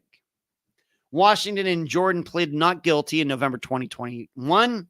It was announced that federal prosecutors would charge life imprisonment without parole rather than the death penalty in October 2022. The trial was scheduled to begin on February 20th, 2023. The trial was rescheduled and yada, yada, yada, yada. The trial itself began on January 29th of 2024, with Jordan Jr. and Washington entering not guilty pleas and the jury hearing opening statements on February 27th. Washington and Jordan were convicted on charges of murder while engaged in a narcotics trafficking conspiracy and firearm-related murder. Yeah, the big thing about this was that Mizell, for so much of his life, had done a lot in the community, preaching no drugs and anti-drugs, and Run DMC kind of always had, that aura. They were like the opposite of their lyrics and everything from like, NWA and Public Enemy, groups like that, groups that I've listened to at least once or twice or 1,000 times in my life. And so this is why at the time, I think in 2002, a lot of people just completely dismissed that. Well, couldn't have been over drugs because, well, it was. And what it turned out was that he had not managed, Run DMC kind of went downhill in the 90s as hip hop and rap kind of did get, went more in the direction of Public Enemy, NWA, and then of course eventually Eminem, and kind of got away from like the Sugar Hill Gang and Run DMC, and those groups kind of went a different direction. So Run DMC kind of got left out, and he didn't manage his money anymore, so he got into the drugs business. And we are now to believe that that's eventually what got him killed. And like I have in my notes here, these guys were known, as I read there, these guys were known from the beginning. But there were people who just would not testify. They were too afraid. But they finally worked that all out, I guess, 20 years later. And so, of course, the question for us, being that we don't do murders on Unfound, we do disappearances, is, so should we rethink our idea about how people feel about these things? Can people conspire like this to keep quiet? Will witnesses, if they see a disappearance happen, an abduction, or a murder that turns into a disappearance because the victim can't be found, does something like this really show us that, there will be many witnesses, people who saw it or have proof that something happened, and yes, they will keep their mouth shut regarding these disappearances? Now, maybe a good example of that is Laura Bible and Ashley Freeman, where eventually, although they have not been found yet, and two of their killers are deceased, and maybe did the other guy die now too? Forget. But we now know that actually there were more than the three guys who were the killers who knew. The women in their lives knew.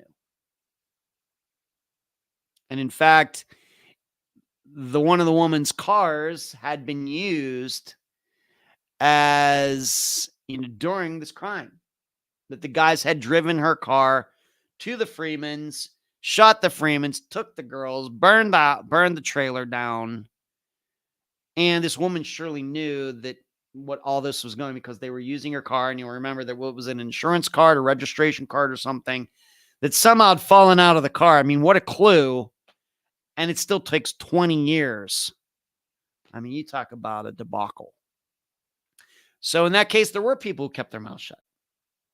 And maybe it seems they're even keeping their mouths shut to this day. So maybe this is something that we may, I'll just speak for myself, that I just maybe need to be a little more open-minded on. You know what? Maybe several people do know, and really they are keeping their mouth shut. Because this certainly shows that I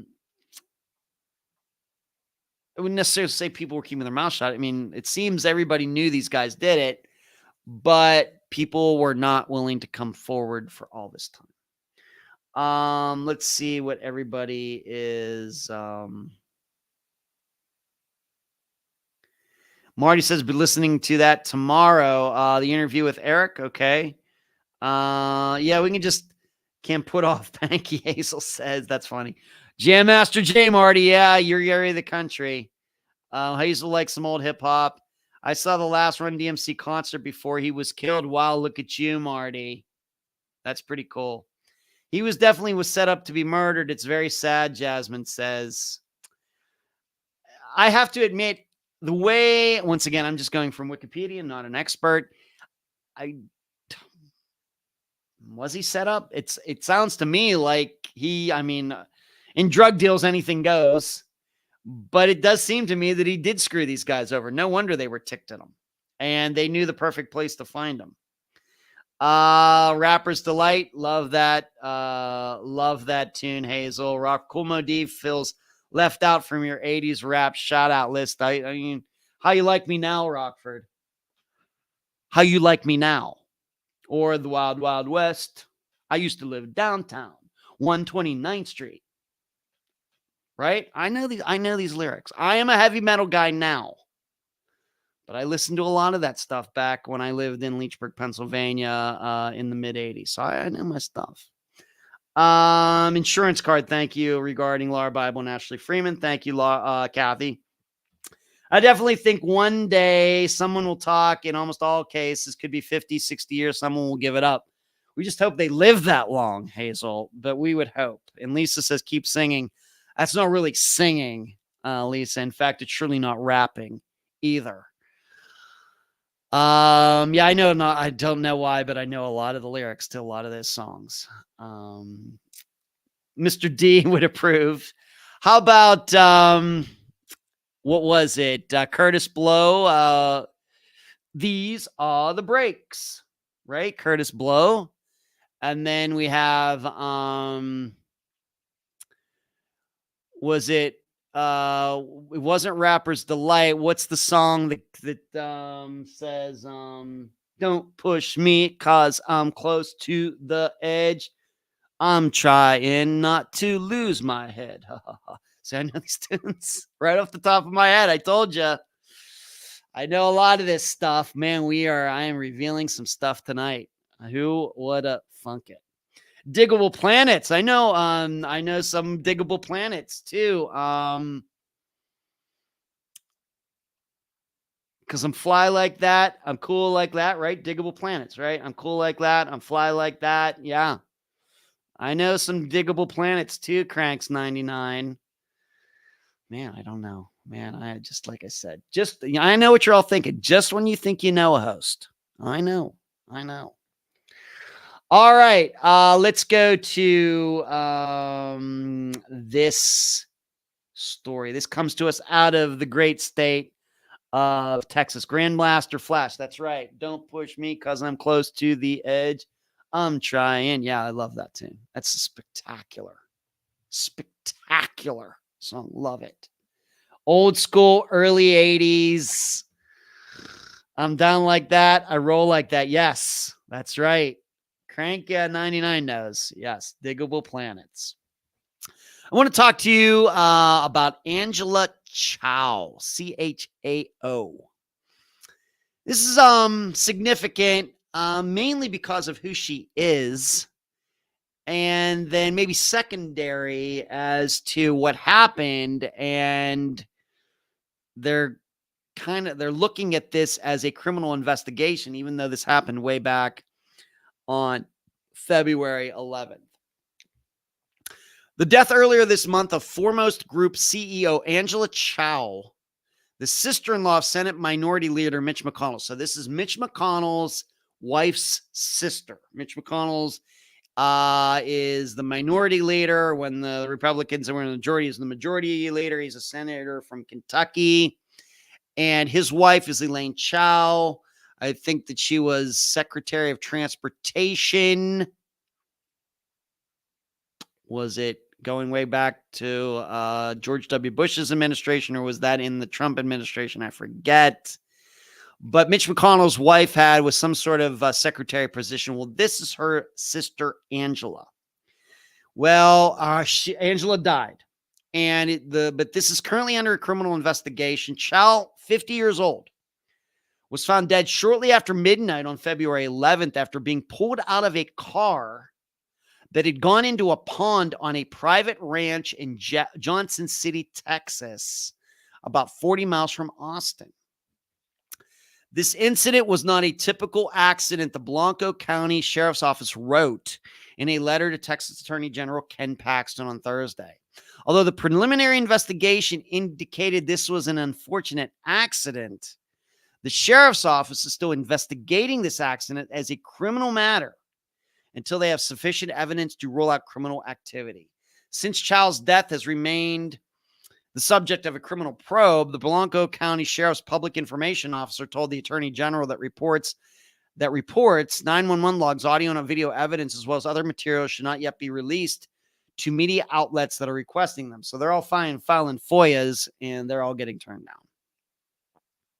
Releasing the reports, video, and other information prior to the completion of the investigation would interfere with the investigation and possible prosecution of this matter.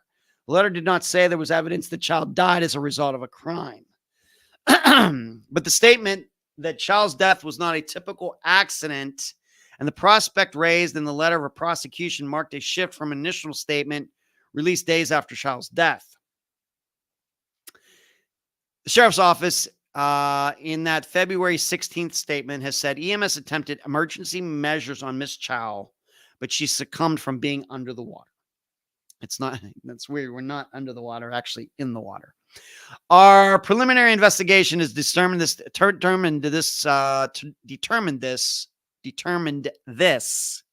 to be an unfortunate accident. The investigation was ongoing at this time, they said on February 16th. The ranch where Chow died is owned by a corporate entity connected to her husband, venture capitalist Jim Breyer, who has an office in Austin. Chow was the sister of McConnell's wife, Elaine Chow, who served as secretary of both the U.S. Labor and Transportation Departments. Their father and mother founded the Foremost Group. That's the capital F, Foremost Group. Letter Thursday to Paxton from the Blanco County Sheriff's Office went on to ask the Attorney General for his opinion on whether the records and other materials should be kept from the public for now. Once the probe of Chow's death is complete, all reports will be released to all requesters. McConnell announced Thursday that he would step down. Okay, let's get into politics, staying out of that. Angela Chow was a double Harvard graduate who became CEO of Foremost in 2018. She previously served on the board of the Bank of China and is a director of the China State Shipbuilding Corporation. Her husband, Breyer, is part of the National Basketball Association's Boston Celtics and previously served on the boards of Facebook, Walmart, Marvel Entertainment, News Corp, and Dell. So, for some reason, she went into this body of water on this land, private land, and died. And it sounds to me, once again, I've not seen an official timeline, but it sounds to me that somebody noticed this fairly quickly and they got somebody there. And of course, she could not be revived. So it's a little hard to understand how this could be a criminal investigation. You'd think that if this was something criminal, that nobody would have realized that she and her car went into that water for quite a while. Now, if we were to find out that they didn't notice until hours later, then I guess then things really start to open up and make it more possible this was foul play. But so what could it be? Well, how familiar is she with this land? Maybe this is her first time there. It's dark. And as we find out with Esther Westenbarger, it doesn't take much. If you're going fast enough and the car is not going to float very long, and if you're going at a decent speed, it's just kind of like run into the water. Of course, we have to be open to the idea that, she's out there after midnight. Did she have a couple beers, couple spritzers, couple cosmopolitans, and she shouldn't have been driving? Of course, that happens. I will tell you this, it doesn't sound to me like, maybe it was, but it doesn't sound to me at this point like this is some sort of suicide. Once again, because my perception is they realized this fairly quickly. So, maybe there's that. Could this be some sort of malfunction with her car? This is something that maybe we need to be more and more open to these days as cars get more and more operated or automated. I know, like my dad's SUV, he has a Hyundai Santa Fe. It's like not the biggest one they make now. It's like the one right below that.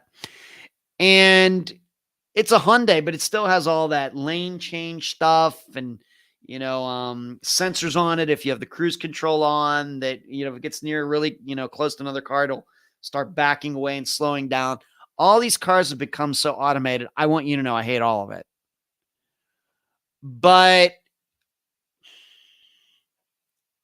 I think we're going to have to expect some malfunctions once in a while. Of course, there are stories out there about Teslas that are supposed to sense people crossing the streets, and they'll send them and the people get hit. And there have been lawsuits and everything. There have been like trucks across the road, and the car keeps going and smashes right into the truck across the road. A lot of stories like that. So we might be open to this. Because what I would say, given her lineage and her job and what her husband does and everything, I don't think that she was driving a Ford Escort. Given their status in life, this is surely she was driving a car with all that stuff on it. So was this car supposed to turn and it didn't? Did it accelerate for some unknown reason right into the water? A lot of things to think about. Did she have some sort of medical event, heart attack, an aneurysm, stroke? These are all possibilities at this time. And maybe that's what they mean when we go back up here. And the sheriff's office wrote, this incident was not a typical accident. So maybe that brings into the idea that was a car malfunction or something like that. Not, I guess what we're saying, maybe not user, cause. Was not caused by the human in the vehicle, was caused by something else. Be interesting to see what this ends up being. The odds say that it was drinking and driving. The odds say that. So that's where I'm going to go right at this point, unless I see, any information to the contrary. So maybe you can check that out. I don't know if there's even a link, is there a thread on anybody going to conspiracy land because it's politics and rich people and private property, everything. Is anybody going to kook land on this Conspiracyville? I have no idea. I'm going to guess probably. I bet that would be news to me. I want to answer Charlotte's question. Ed, do you think that disappearance should be investigated as a crime from the beginning instead of being seen as a runaway or disappearance by choice? It seems to me that if there were, more care would be taken to really investigate why the person is missing. Many times by the time the person was reported as missing, much evidence is already compromised or is gone completely. Thank you. Thank you for the question, Charlotte. What I preach, what I teach, what I say when I go to speak to criminal justice majors is the biggest thing is you have to know it when you see it. As a police officer, you do not have to be an expert in disappearances, but you need to have an idea of what a foul play disappearance sounds like. You have to not have an idea of what an accident disappearance sounds like, of a suicide disappearance. You have to know what these sound like as you ask the family the questions. You have to know it when you see it, or you have to know it when you hear it.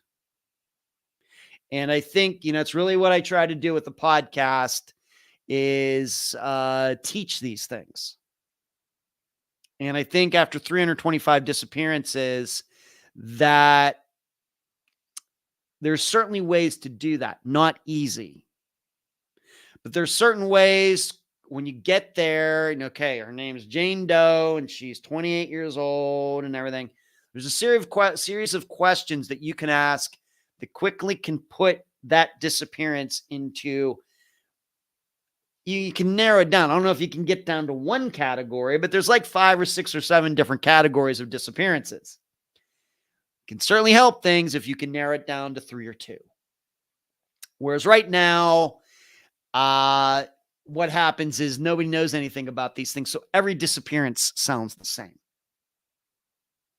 And it like the thing, well, when all you have is a hammer, then everything becomes a nail. So that's what I would say. So should they be investigated as a crime? I would like to think of it another way. You investigate it according to what the people tell you, but don't let them tell you necessarily what they think happened. You go by what they say, not by what their theory is. They aren't an expert in disappearances. You, the police officer, don't have to be an expert, but you have to be educated on them. So even though they may telling you, I know that she was killed, I know she was murdered, I know she was murdered, but the questions you just asked, they just answered for the last 15 minutes say, yeah, this sounds like a suicide. This is where you have to be. This is where all police officers have to get to that. Going to take a long time. So no, they all don't have to be investigated crime. They have to be investigated for what they are. And the only way you can do that is by asking good questions and knowing what you're hearing when you hear it. All right. So this Friday, I got to tell you right now, being that I came up here kind of at the last minute, I really don't know what we're going to be doing this Friday. I can't tell you right now. I got some days to figure out. I don't have any interviews. So this is going to be a revisitation episode. We're due for one anyway. Maybe Angie Arnell's.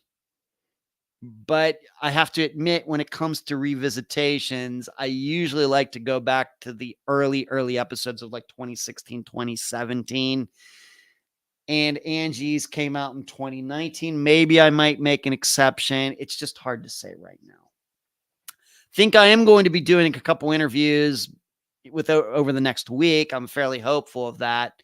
But things just kind of got messed up between, all day driving and then being here with my dad and spending some time with him. But I know I'm going to be able to get some work done. I was able to bring everything this time. So this Friday, we're going to be revisiting some disappearance that is unsolved, that is older in Unfound's catalog, that's unsolved. And it's one, of course, that we haven't talked about as a revisitation episode before. I just don't know what that disappearance is right now. So that's all I got for you tonight. Let's see. Keep singing. Yeah, Mr. D would approve that. Okay. Rock, I'm for anything that improves road safety, but automated cars, perhaps not a good idea to die in the first model year. No. Nope. Hazel's out. Kathy's getting out. Charles is getting out. So I guess that means I'm getting out. Everybody, thank you again. Once again, before you leave, thumbs up. And all you listening to this as a podcast, give this podcast a nice review. 5-star review on iTunes, for example. And all of you will partake in the episode on Friday, whatever that may be. We're kind of, like I said, going to do a surprise this Friday. Heads on swivels. Be aware of your surroundings. Don't be victims. Be aware. Remember, awareness gives you time. Time gives you options if you're going to be attacked.